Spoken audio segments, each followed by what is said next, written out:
we have over the last couple of years, especially after last season. Blow it up. Coyle and Zaka aren't good enough. And you and I, credit to us, kept saying you have the core.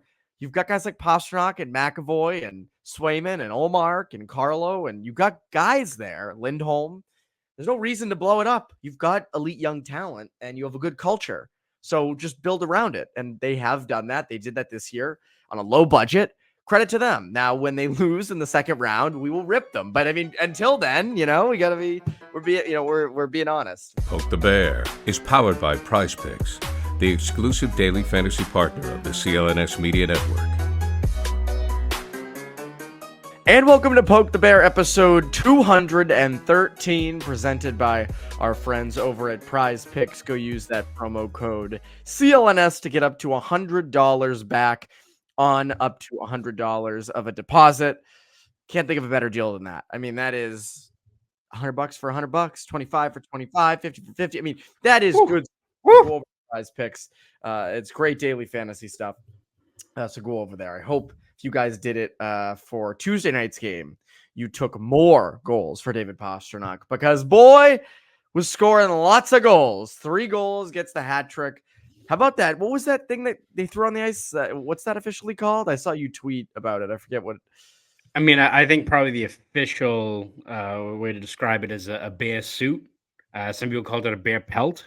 I mean, that wasn't like a knockoff one. Like, I'm not saying it was an authentic bear pelt. You're not taking that off the wall at Bugaboo Creek or anything, but that had some like quality to it. That was a pretty nice suit that gets thrown on the ice, but makes it memorable. If you have that situation where you're able to throw something, you're not going to throw just like a regular beanie. Like, if you got a bear suit on, you got to commit to it. And it worked out well. The fan who threw it on the ice, I think, got a stick from Pastrnak after the game. So it all works out.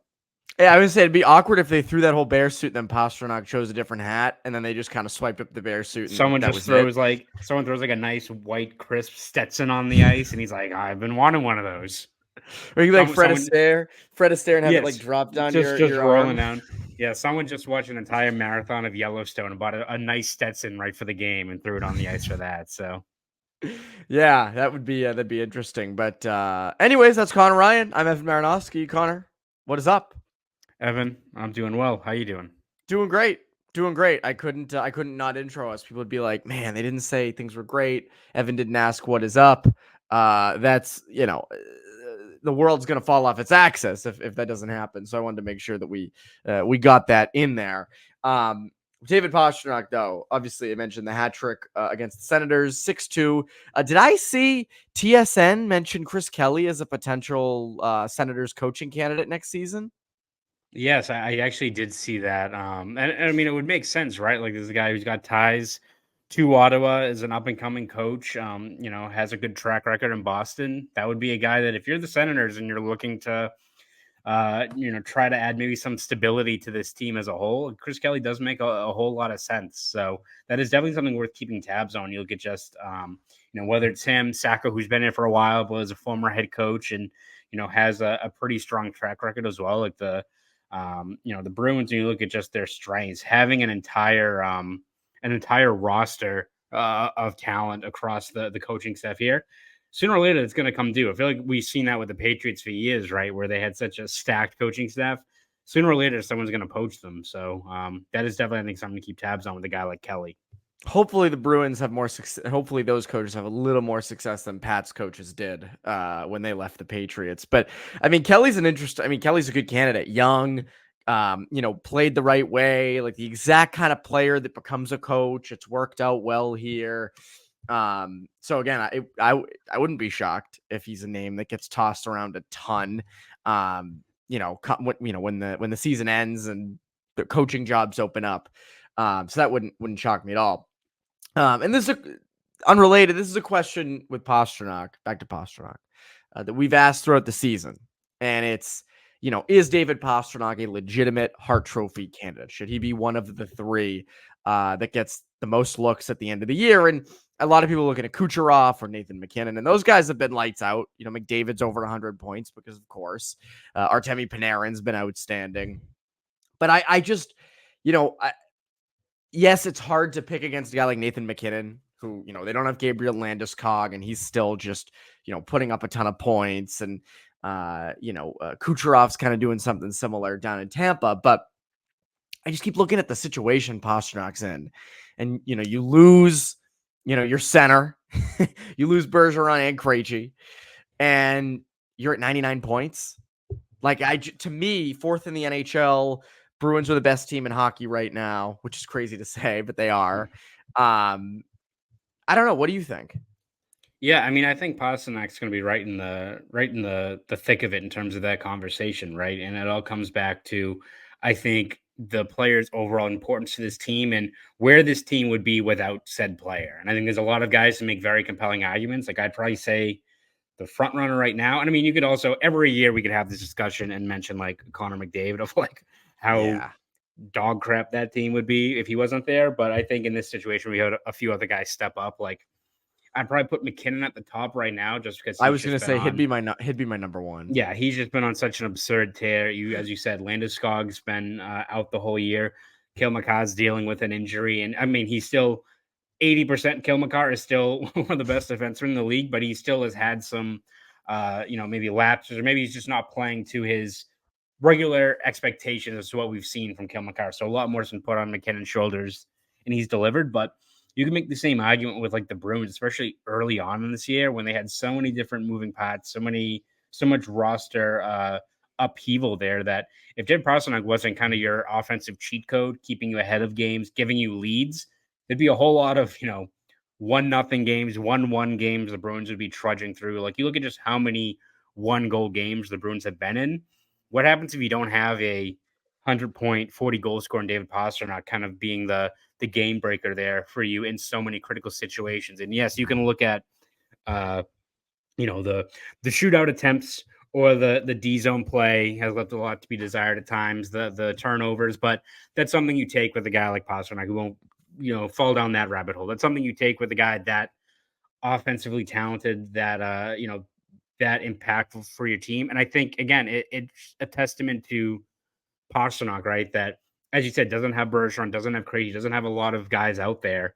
To see him kind of change his game a little bit, right, and become more of a playmaker this year. He's already surpassed his career high in assists in a season. And he knows that defenses are game planning around him. They're trying to take away that one-timer shot. See him kind of adjust on the fly and still find ways to generate offense and make so many guys around him better, whether that's Zaka, Danton Heinen, so many players that have been kind of a rotating cast on this roster. He has to be, I think, absolutely in the mix. Like, is he the front runner? No, but when you look at last year where I think he finished top 3 as a guy on a much stronger team, he deserves to be in that conversation, I think, for sure. Oh, God. And I mean, you think about it, usually you see centers make guys around them better, playing down the middle, having the puck the most, all those things. He has center numbers, and he has a center-like impact on his line. It's been that way all year, whether it be scoring, little plays, assists. I mean, just how good of a passer he's become. And that's been years in the making, but still, I mean, this year, there have been some passes he's made. There have been some plays he set up where I'm like, wow, even with David Pastrnak, that shocked me. So I believe he's in the mix. I think he has to be. I just think, Bruins are the best team in hockey. He's clearly the best player they have. He's been above and beyond what we even expected from him this season, I think. And, in terms of that stuff, he's at least top 3. Again, McKinnon's my number 1 guy. But after that, I think it's very debatable.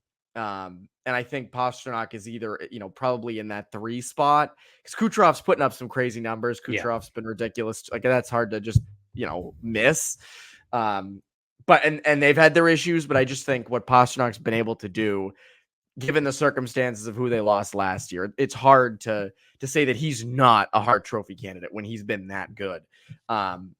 And I just think whether or not he wins the Hart, which I don't think he will, but, just being in the mix, I just think his ascendance as a player this year, like, there were questions. I mean, I remember, 2 years ago, obviously he had a lot of stuff he was dealing with off the ice.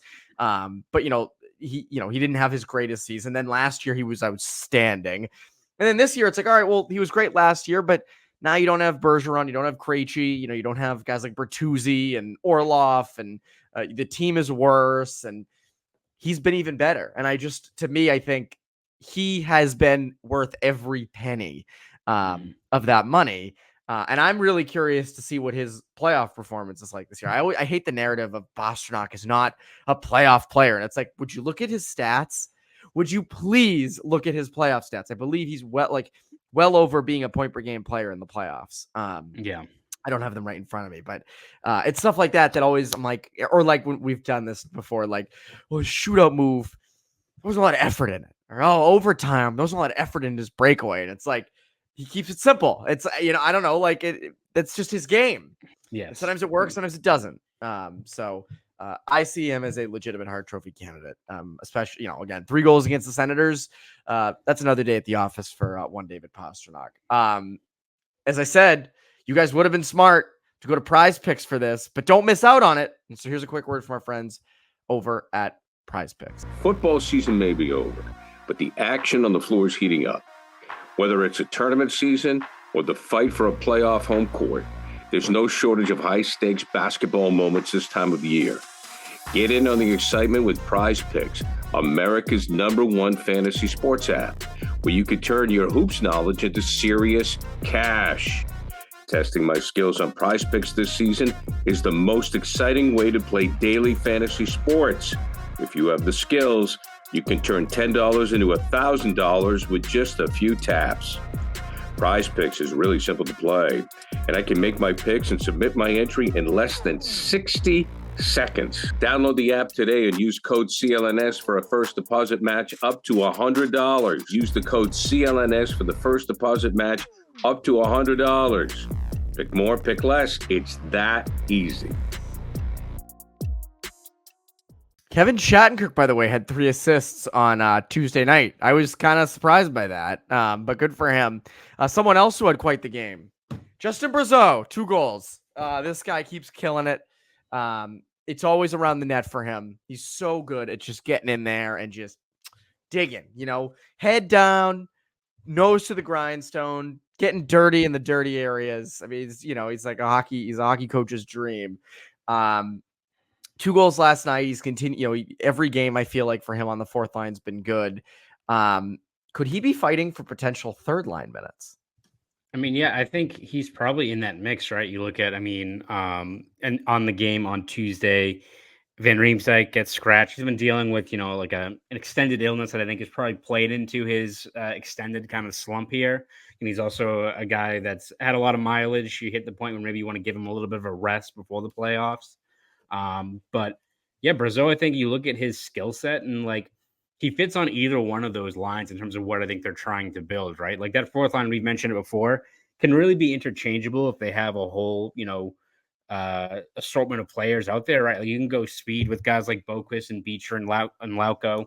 If, Pat Maroon's back and you want to add some more, heft to that line, you can do Maroon, Beecher, and Brazeau there. But you look at where, Brazeau has been so effective. And, a lot of it's been net front power play, obviously. But even like in a few of these games, when you have a guy who's 6'5", and again, what we've been told is that he's not really the most physical player for his size. But when you're 6'5", 215 pounds, if you're holding on to the puck down low, pretty hard to knock you off the puck. So like if he's a guy that maybe fits in on that 3rd line and all of a sudden you've got, Frederick, Geeky, and Brazeau, and you're just trying to do like a straightforward meat and potatoes puck possession line, pretty hard to knock quite a few of those guys off the puck. And he kind of adds that extra element there in terms of what he brings as opposed to maybe someone like Heinen, who's playing, I think, a lot better in an elevated role with Pastrnak and Zacha. So, Jim Montgomery was really, really pleased with Brazeau's game, not just on Tuesday, but pretty much his whole stay up in Boston so far. He said,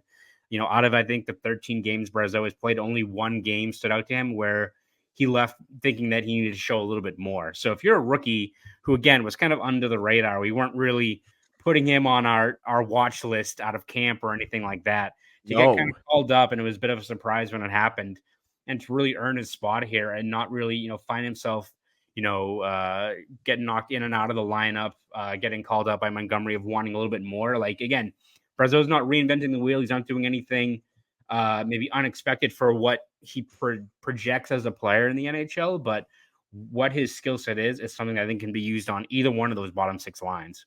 It is, and you even look at like a potential third line of Frederick, Geeky, and Brazeau. I like what that brings. You put Frederick back on the left side, so he's on his strong side, and I just think in terms of digging with the puck down low, cycling, like getting chances from behind the net, which is kind of their bread and butter. I think that adds an element. I think we talked about this on Bruins Beat earlier this week of when Maroon comes back, what do you do with that fourth line? And we kind of put Brazeau in a box on the fourth line of like, we didn't really think about him in the third line role, but it's an interesting point you make of, well, what if Brazeau moves up? Like what, the way he's been playing and what he's been bringing, why wouldn't you just move him to the third line and try it? And I agree. Like now that I hear it, I want Montgomery to try that in these next couple of games and to see what you can have with that, because I think it presents a lot of different opportunities.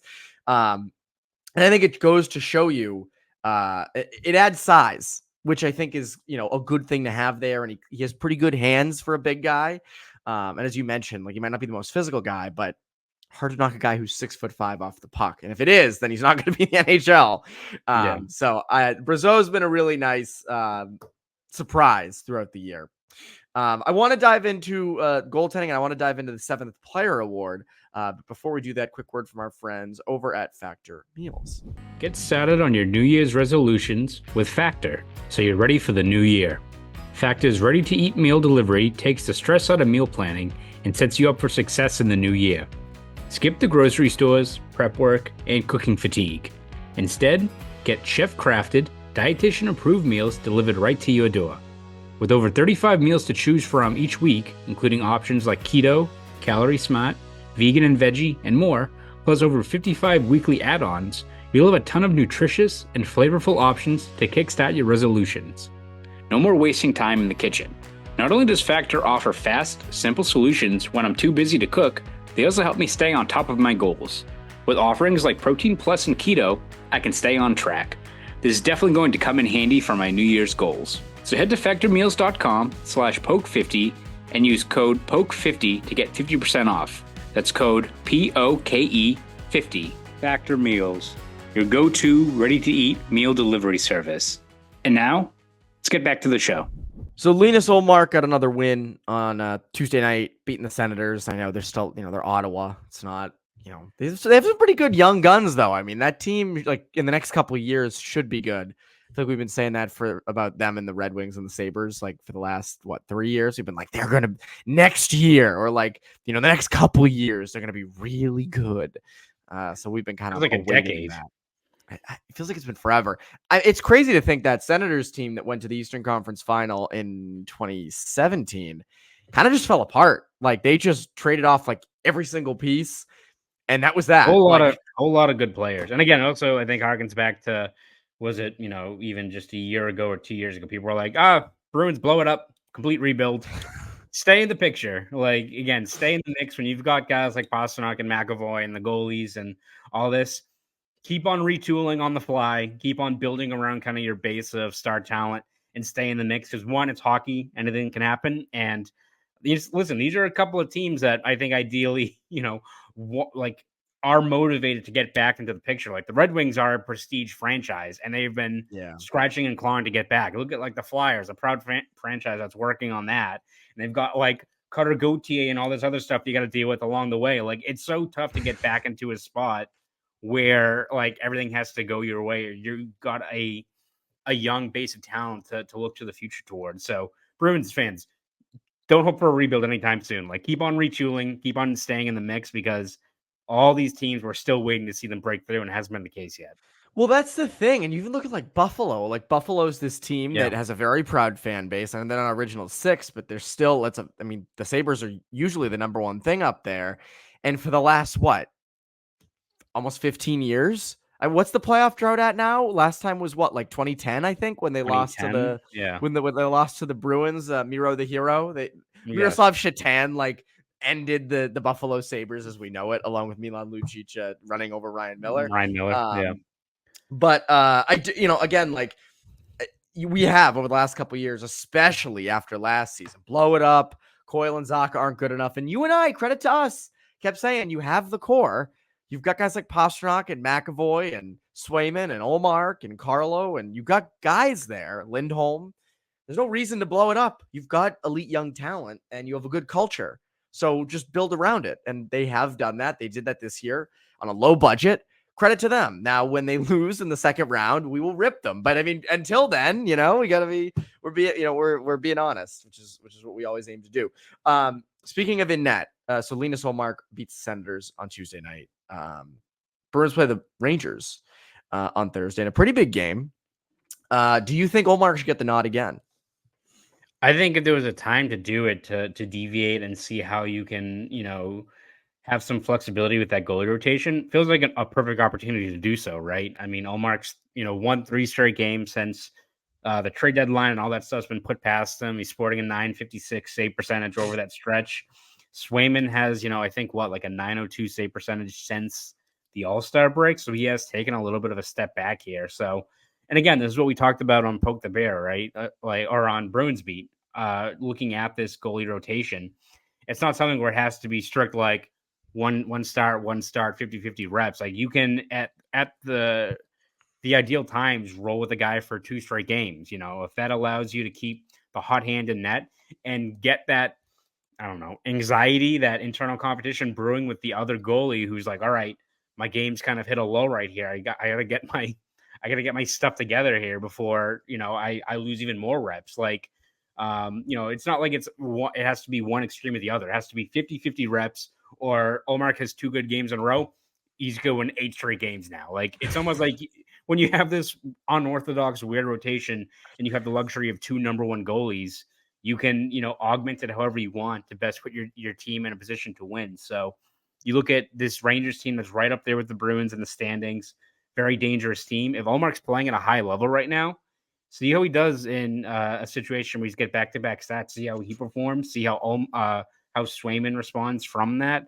Like when you got, what is it, 13, 12 regular season games left, there's only so much time you can really see how you can kind of handle these goalies before you get right to the playoffs. And then the margin for error and the second guessing only going to get higher from there. So it does seem like right now is a perfect time to do it.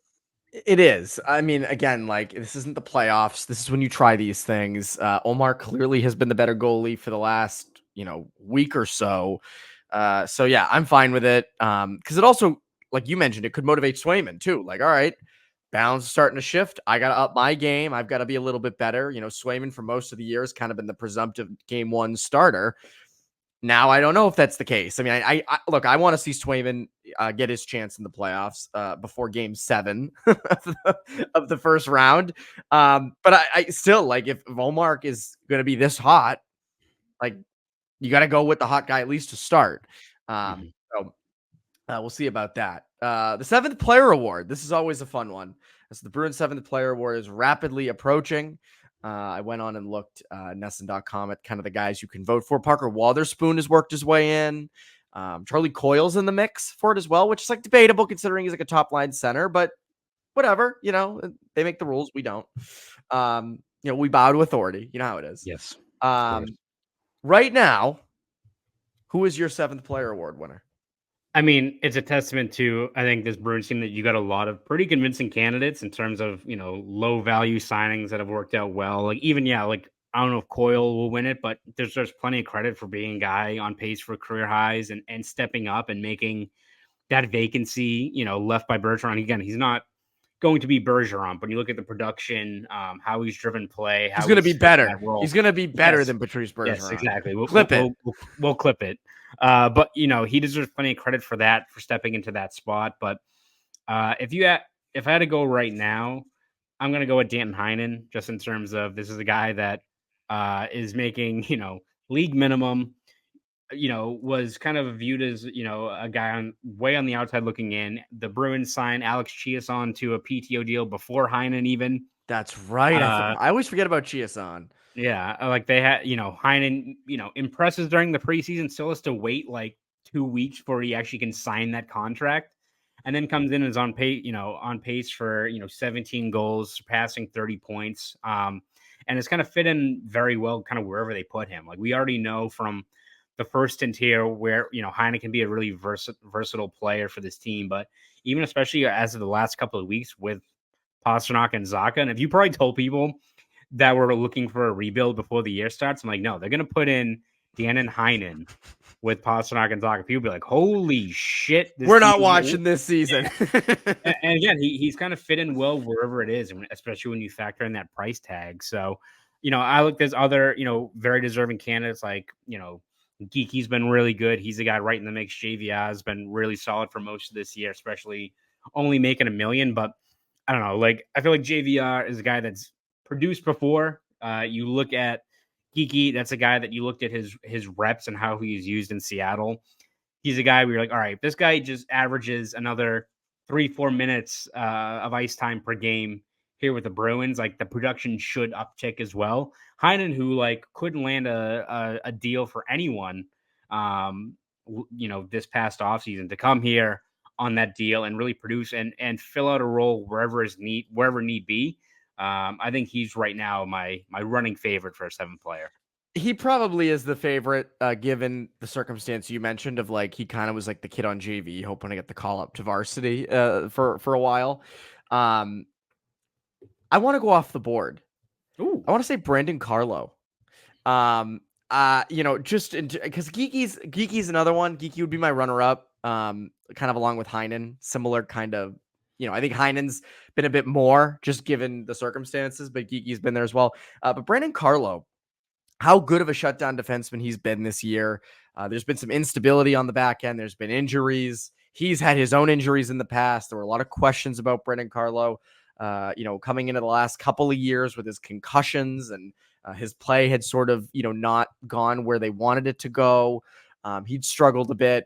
I just look at how good of a shutdown guy he's been this year. Again, the points are not anything to write home about, but just his stick and how well he is at defending his own blue line and preventing offensive zone entries for the other team, and just how good of a shutdown guy he is. I know they've struggled at times to preserve leads. That's not completely his fault. To me, Carl, just how good of a defenseman he's been, how stable he's been. I'd want to give it to Carlo. Now, I know he makes a lot of money, and I know that he's kind of a pillar of this team, especially with this core. But I don't know. I like shutdown defensemen, so I kind of err on that side. But I can't disagree with Heinen. I can't disagree with Geeky. Ben Riemsdyk's cooled off a bit in the last month or so I think that might kind of hurt, what have you done for me lately type thing. In terms of other people, Wotherspoon's fit in well, but I don't think he's gonna win. Frederick's another guy who's an interesting one. Coyle has a lot of points, so do fans pick him because he has all those points? I don't know, but I think Heinen or Carlo or Geeky to me are kind of the three that define it the most. Probably Heinen and Geeky define the true 7th player. But if Carlo's up for it, I have a tough time not picking him. Yeah. So it should be interesting. It should be fun, as it always is. Zacha won it last year.